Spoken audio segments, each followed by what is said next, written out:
Halo semuanya, pada video kali ini Minim akan melanjutkan pembahasan alur cerita seorang penjahat besar yang mencari sebuah kematian. Tapi sebelum itu, jika kalian baru di channel ini dan ingin mengetahui alur cerita sebelumnya, kalian bisa langsung mengecek pada bagian playlist. Dan jika kalian juga ingin mentraktir Mimin sebuah kopi, kalian bisa langsung men-scan barcode ini atau mengklik link yang ada di deskripsi.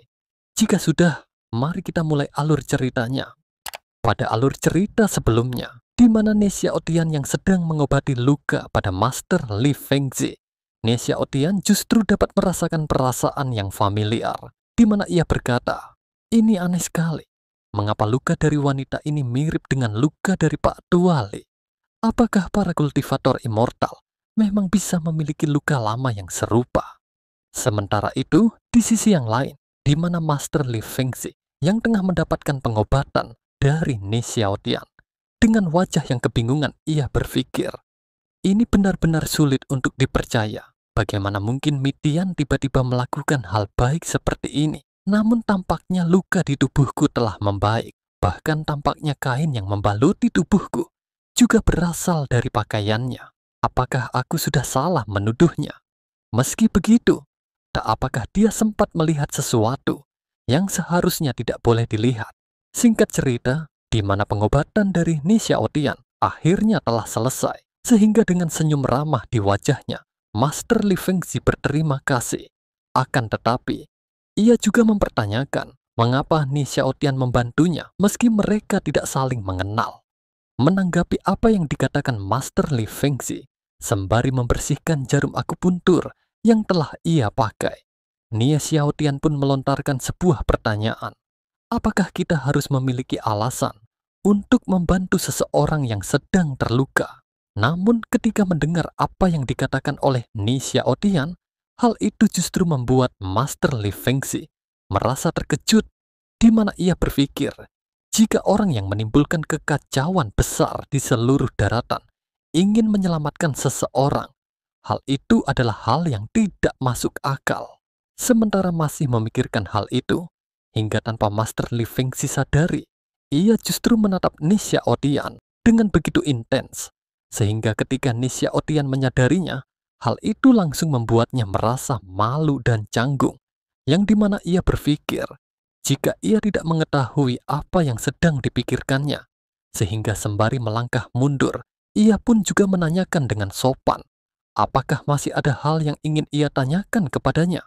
Namun ketika Ni Xiaotian sedang melangkah mundur, ia justru langsung terkejut setelah tanpa sengaja menginjak sebuah kalung liontin. Hingga setelah itu, Ni Xiaotian pun mengambilnya, dan dengan rasa penasarannya, ia pun berkata, bagaimana mungkin benda seperti itu bisa berada di tempat terpencil seperti ini? Tapi berbeda dari ekspresi keheranan yang ditunjukkan Ni Xiaotian, setelah mendapatkan kalung liontin itu, Master Li Fengzi justru menjadi panik, yang mana hal itu merupakan efek dari kesalahpahamannya terhadap Ni Xiaotian sebagai Mitian yang membuat kekacauan di masa lalu. Namun belum juga rasa panik yang dialami Master Li Fengzi mereda. Ia justru malah merasa takut setelah ia melihat dengan jelas jika Ni Xiaotian sedang memegang kalung liontin itu dengan tangan kosong. Yang mana Master Li Fengzi berkata di dalam hati, Ni Xiaotian, kau sungguh eksistensi yang begitu menakutkan. Kalung liontin dengan pupil ganda memiliki segel darah keturunan kerajaanku, yang seharusnya ketika seseorang menyentuhnya, ia akan merasakan serangan balik. Dan dalam kasus yang paling ringan, ia akan langsung matot di tempat. Sementara itu untuk kasus terburuk, urat dan pembuluh darahnya akan mengalir terbalik. Namun kau memegang kalung itu hanya dengan tangan kosong, dan hal itu tidak berefek sama sekali. Tapi mengingat bahwa 9 guntur kesengsaraan yang mewakili hukum surga tak mampu melukainya, sehingga bagaimana mungkin segel darah hasil gabungan 10 generasi keluarga kerajaanku dapat berbuat apa-apa terhadapnya.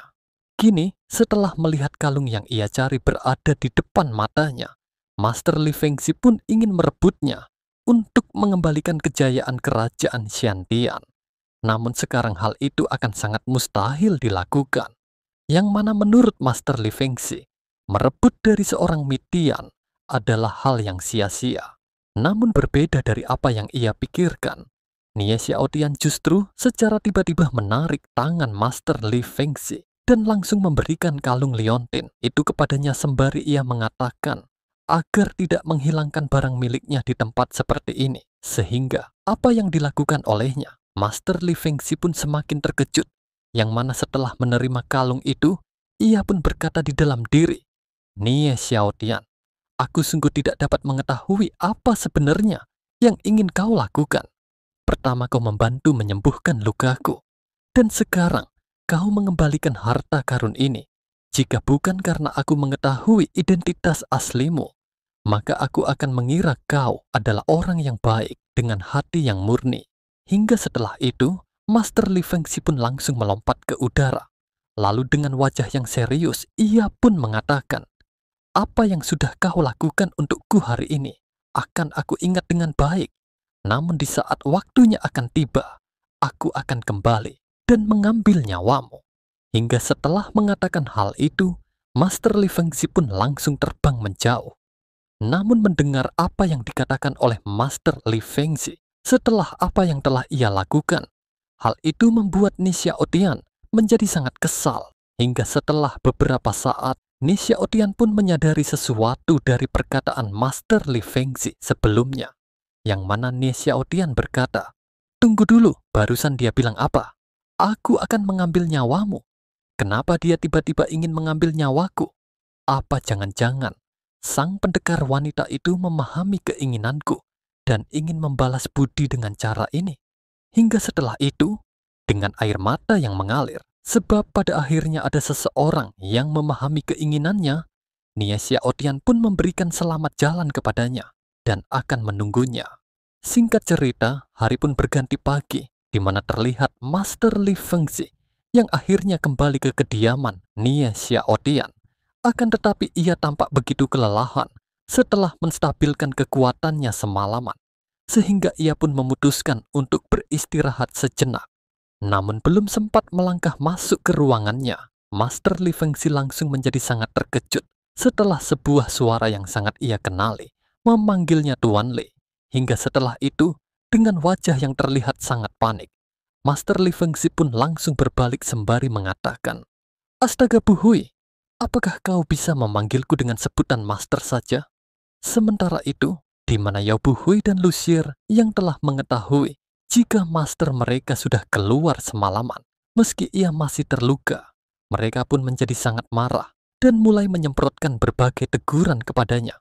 Namun Nie Xiaotian yang merasa ikut bersalah sebab tidak menghentikan tindakan Master Li Fengxi, ia pun dengan cepat menyelak di tengah-tengah mereka dan mencoba menenangkan suasana dengan mengatakan, jika mungkin saja Tuan Li memiliki sebuah urusan yang sangat penting, sehingga ia diam-diam keluar semalaman. Lagi pula, bukankah Tuan Li sudah kembali dengan selamat? Melihat apa yang sedang dilakukan oleh Nie Xiaotian sebagai sebuah kesempatan untuk mencoba mengalihkan topik, agar Yao Bu Hui tidak terus-menerus mencari gara-gara dengannya lagi. Sehingga Master Li Fengxi pun menanggapi apa yang dikatakan oleh Nie Xiaotian dengan mengatakan, hahaha Tuan Nie, aku sungguh meminta maaf. Dalam beberapa hari ini, aku terus merasa sedikit gelisah terkurung di halaman, sehingga aku memutuskan untuk berjalan-jalan sebentar, sekaligus menggerakkan tubuhku, dan berharap dapat membantu pemulihannya. Sementara itu, di mana Nie Xiaotian yang merasa sudah menenangkan Yao Bu Hui, ia pun langsung berbalik, dan sembari memegang pundaknya, Nie Xiaotian juga mengingatkan Master Li Fengxi agar tetap berhati-hati dan selalu menjaga kondisi tubuhnya ketika masih dalam masa pemulihan. Hingga setelah beberapa saat, Nie Xiaotian baru menyadari akan sesuatu pada tubuh Master Li Fengxi, yang mana melalui tangannya, Nie Xiaotian dapat merasakan jika saat ini detak jantungnya sedang tidak teratur, hingga denyut nadi yang berdebar dengan kasar, sehingga Nie Xiaotian pun menduga Master Li Fengxi baru saja bertarung. Namun pada saat yang sama, Nie Xiaotian juga bertanya-tanya, bagaimana mungkin ada seseorang yang sempat bertarung dengannya di tempat tandus seperti ini. Namun setelah memikirkan untuk beberapa saat, Nie Xiaotian pun mengingat jika ia sempat menemukan seorang pendekar wanita yang terluka semalam. Sehingga dengan informasi itu, ia pun menduga jika lawan dari Master Li Fengxi adalah pendekar wanita itu. Hingga setelahnya, Ni Xiaotian pun melepaskan tangan dari pundaknya dan langsung meninggalkan ketiganya dengan wajah yang terlihat kebingungan. Dan pada saat yang sama, ia juga mengatakan kepada mereka untuk berkemas dan bersiap untuk berangkat. Singkat cerita, di mana Master Li Fengxi yang akhirnya masuk ke dalam ruangannya.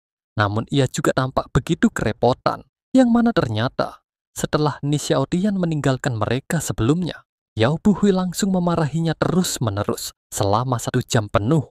Namun meski begitu, usaha Master Li Fengxi dengan mengambil resikonya justru membuahkan hasil, yang mana sekarang ia berhasil mendapatkan kembali Liontin Giok berpupil ganda. Dan setelah dimurnikan dengan darah kerajaan, Liontin itu akhirnya aktif dan bisa digunakan kembali. Akan tetapi, di mana Master Li Fengxi yang masih merasa khawatir jika gerak-geriknya diketahui oleh Ni Xiaotian dan Yao Buhui, Master Li Fengxi pun berencana menggunakan sebuah teknik untuk menyembunyikan Liontin itu ke dalam tubuhnya. Dan begitulah Master Li Fengxi pun memulai tekniknya, hingga setelah beberapa waktu, Liontin itu pun mulai bercahaya. Dan pada saat yang bersamaan, Master Li Fengxi bergumam jika teknik menipu langit dan menyembunyikan nadi akan segera aktif, sehingga kepribadian dirinya sebagai seorang ratu untuk sementara waktu akan tertidur. Lalu singkat cerita, di mana proses penyatuan telah selesai, dan meski belum sepenuhnya terbangun, namun beberapa kekuatannya masih bisa digunakan. Hingga setelah itu, Master Li Fengxi pun mengintip keluar ruangan. Hingga pada saat yang sama, ia juga berkata di dalam dirinya, ini kesempatan yang sempurna. Aku bisa memanfaatkan kesempatan ini untuk melihat kekuatan Bu Hui dan Xier saat ini. Dan jika memungkinkan, aku juga mungkin bisa mengungkap kartu truf Ni Xiaotian. Dan begitulah, dengan rencana yang telah disusun olehnya, Master Li Fengxi pun segera menggunakan kekuatan dari Liontin itu melalui teknik pupil ganda dan mulai mengamati perkembangan keduanya.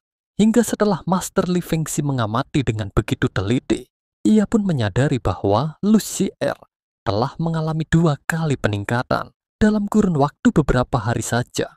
Namun karena kenaikannya yang terlalu cepat, hal itu justru membuat kekuatannya masih tidak stabil, sehingga Master Li Fengxi akan menyuruhnya untuk menstabilkannya terlebih dahulu. Sementara itu, ketika Master Li Fengxi mengamati perkembangan Yao Buhui, ia dapat dengan jelas merasakan adanya peningkatan kekuatan darinya.